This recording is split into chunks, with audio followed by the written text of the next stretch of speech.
Hello guys, आप सभी का स्वागत है हमारे चैनल में। आज मैं एक ऐसा टॉपिक लेकर आया हूं आप सबके लिए जिसकी ज़रूरत हम सभी को होती है हमारी पूरी ज़िंदगी में।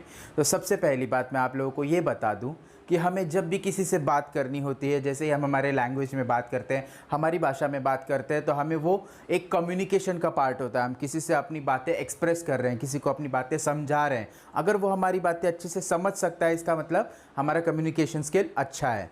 तो हम बात कर रहे हैं कम्युनिकेशन स्किल की। तो मैं आप लोगों को बता दूं, अगर आपकी बात सामने वाला पहली ही बार में कहते हुए आसानी से समझ जाता है, अगर आप अपने अंदर की बात, अपने मन की बात सामने वाले को कम्युनिकेट कर पाते हो, समझा पाते हो, उसको अगर वो अंडरस्टैंड करा पाते हो, तो आपका कम्युनिकेशन स्किल बहुत अच्छा है। समझ में आ रहा है आप लोगों को? तो चलिए, आप सभी जानते हैं कि कम्युनिकेशन स्किल का इंपॉर्टेंस क्या है। अगर नहीं जानते तो मैं आप लोगों को बता देता हूं। कहीं भी किसी भी तरह का लाइफस्टाइल आप जी रहे हो, जब आपको 4 लोगों के सामने बात करनी होती है, जब आप लोगों के सामने कई सारे लोग बैठे होते हैं और आपको बोलने का मौका मिलता है, और अगर आप उस मौके पे बोल ना पाएँ तो आपका कम्युनिकेशन किसी काम का नहीं। अगर आपको इंटरव्यू देना है और आप अपने आप को एक्सप्रेस नहीं कर पा रहे तो आपका कम्युनिकेशन स्किल किसी काम का नहीं।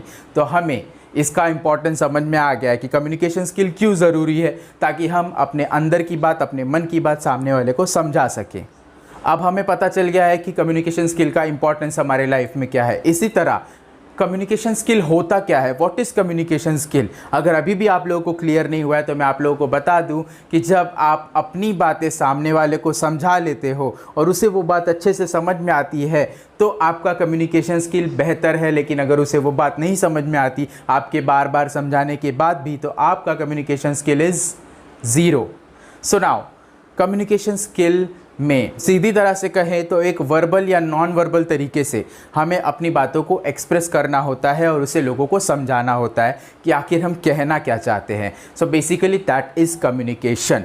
और हमारे अंदर का वो स्किल जो आसानी से सामने वाले को समझा सके, that is totally communication skill. अब हम चलते हैं हमारे अगले पॉइंट की तरफ, जो है how to improve communication skill. तो आप देख रहे होंगे how to improve communication skill. अब आपको अपना कम्युनिकेशन स्किल इंप्रूव करना है। क्यों करना है, हमें पता चल गया उसका इंपॉर्टेंस क्या है। अगर हमें हमारा कम्युनिकेशन स्किल इंप्रूव करना है तो आप देख सकते हैं कि यहाँ पर हमने की पॉइंट्स लिखे हुए हैं। तो बेसिकली जो हमारा पहला की पॉइंट है वो है अंडरस्टैंडिंग कॉमन इंग्लिश।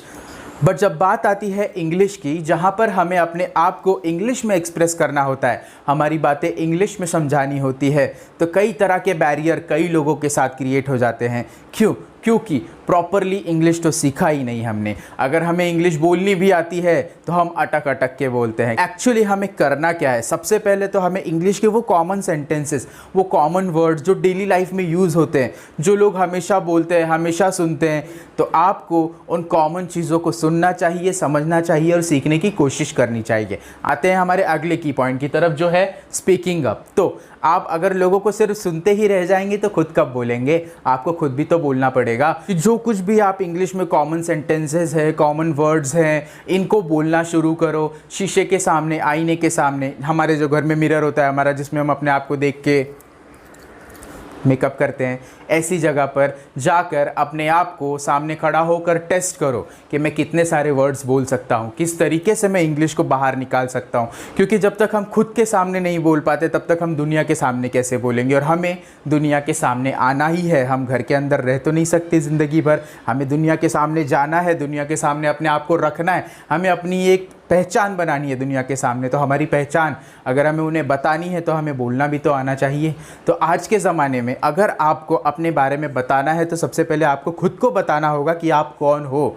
तो आईने के सामने जाओ, आईने के सामने अपने आप से इंग्लिश में बातें करो। अगर आप इस तरीके से डेली 2 मिनट, 5 मिनट या जितना भी आप छोटा सा समय अपना दे सकते हैं दीजिए, आपको इसका बहुत फ़ायदा होगा। उसके बाद हमारा जो अगला की पॉइंट है, आप देख रहे हैं watching and reading English magazines या फिर मूवीज़।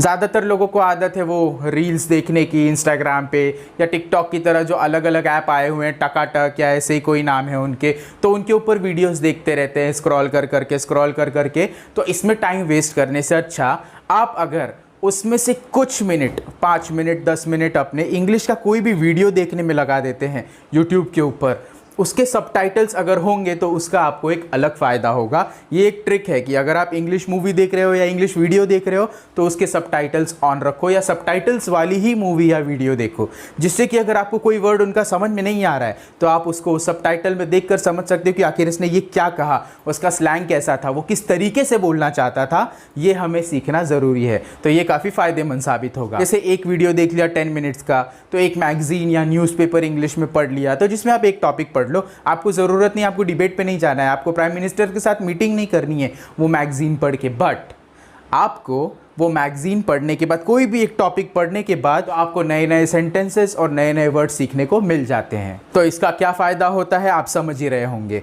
जितना ज़्यादा आपका फोकस इस मटेरियल पे होगा, इंग्लिश पढ़ने में, इंग्लिश बोलने में, इंग्लिश देखने में, उतना आपके लाइफस्टाइल में वो उतरने लगेगा। फिर आता है हमारी जो डेली लाइफ में या डेली यूज़फुल वर्ड्स जो होते हैं, डेली यूज़फुल वर्ड्स या सेंटेंसेस जो हम हमारे रेगुलर लाइफ में यूज़ करते हैं। अगर आपको इसके लिए तैयार होना है तो आपको अपने आप से शुरुआत करनी होगी। आपको मिरर, अपनी फैमिली, अपना फ्रेंड सर्कल, जब तक आप इन सारी चीज़ों के साथ प्रैक्टिस नहीं कर लेते, आपको रियल लाइफ में उसका असर देखने को नहीं मिलेगा। तो आपको कहीं ना कहीं शुरुआत यहीं से करनी होगी। अब आते हैं हमारे अगले की पॉइंट पे, जो कि बहुत ही इंपॉर्टेंट पॉइंट है, इंग्लिश ग्रामर।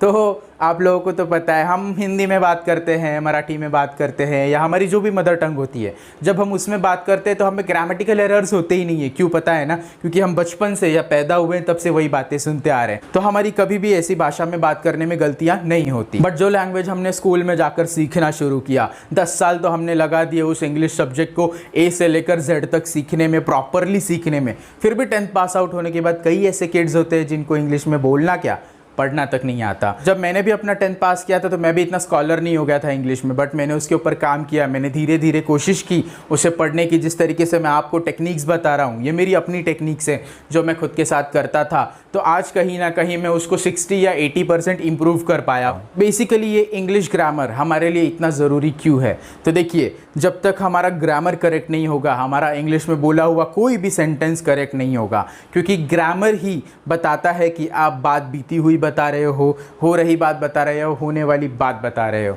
आपको अपनी बातें एक्सप्रेस करनी है तो आपको 2 चीज़ों की बहुत ज़्यादा ज़रूरत है। पहली बात, वर्बली बोलना आना चाहिए, और नॉन वर्बली हमारे एक्सप्रेशन थ्रू हमें वो एक्सप्रेस करने आना चाहिए। यानी कि आप बोलो तो प्रॉपर ग्रामेटिकल मिस्टेक किए बिना बोलो, और अपने एक्सप्रेशंस ऐसे होने चाहिए, जब हम येस बोल रहे हैं तो वो येस लगना चाहिए, हम ऐसे येस नहीं कह सकते, राइट? तो हमारा एक्सप्रेशन और हमारी बातें मैच होनी चाहिए, तभी सामने वाले को हमारी बात अच्छे से समझ में आती है। तो सिर्फ इंग्लिश में बोल लेना ही काफ़ी नहीं होता, उसे एक्सप्रेस करना भी बहुत ज़रूरी होता है। तो आपको अपने आप को इस तरीके से तैयार करना है कि फ्यूचर में कभी भी कोई भी मौका आ जाए आपके सामने, तो आप उस वक्त पीछे नहीं हटेंगे, आप अपने आप को अच्छी तरह से एक्सप्रेस करेंगे, प्रॉपर एक्सप्रेशंस और प्रॉपर सेंटेंसेस के साथ, ताकि आप पहली बार में सामने वाले को बता सके कि आप क्या कहना चाहते हैं।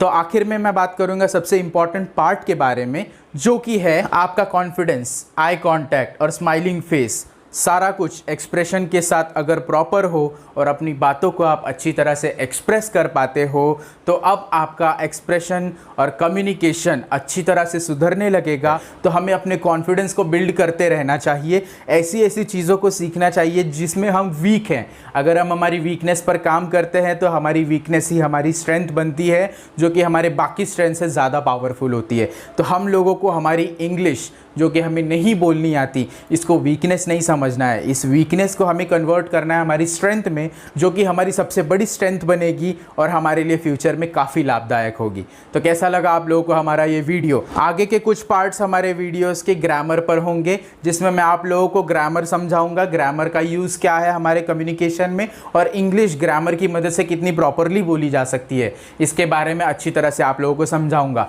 तो तैयार रहिए जैसे ही हमारा ग्रामर का वीडियो आता है देखने के लिए। बट उसके लिए आप लोगों को क्या करना होगा? तो सब्सक्राइब करना होगा। तो अगर आप लोगों को हमारा वीडियो पसंद आया तो लाइक करिए, कमेंट करिए और ज़रूर सब्सक्राइब करिए। और अगर आप लोगों को लगता है कि इस वीडियो से किसी की मदद हो सकती है तो इसके लिंक को आप शेयर कर सकते हैं और शायद किसी का फ़ायदा हो जाए। So thank you so much guys for watching this video.